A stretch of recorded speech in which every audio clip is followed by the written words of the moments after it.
Hi, it's Sean.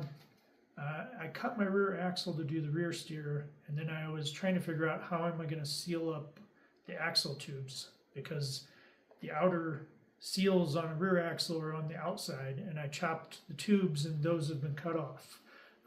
So I have to do it like a regular front axle.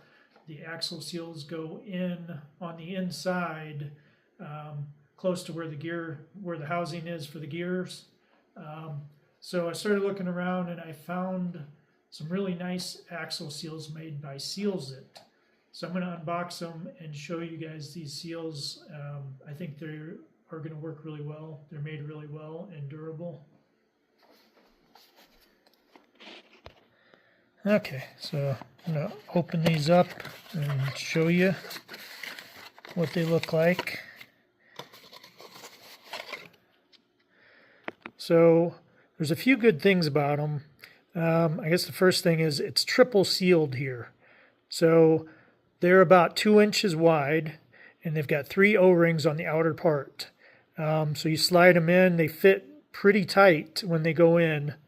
And from what I've been told, the best way to do it is to put a little bit of gray RTV on it, gray sealer, and they just slide right in. The sealer actually helps them to slide in, and then the sealer actually helps to keep them in place once they're in there. So as you can see, it's like a regular axle seal, except this here, it seems to be a little bit thicker than the other axle seals, and there's actually 2 seals, not just one. So it's double sealed on the inside. I think you can see it pretty good. And then on this side, you'll notice that it's got a nice bevel there to help when you're pushing your axle in.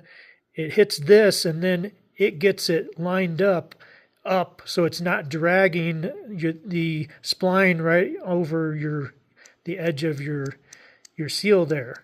So it's going to keep it from possibly nicking the seal, because it keeps the pressure off of the seal as it slides in. So those are 2 of the really awesome things about this axle seal here, and it's a lot easier to put this in my situation where I'm doing a rear steer and there's just the tube there. You would have to normally weld in a metal insert that the seal goes into, but with this this is just a lube it up, slide it in place with the sealer, and you're done. So much faster, and I know the guys at Busted Knuckle use these. They say they work really well. So I think this is the way to go. So if you want to get these, Busted Knuckle sells them. You can also get it from the Seals It website, but I would recommend going through Busted Knuckle Off-Road. Those guys are great to deal with. So yeah, check them out.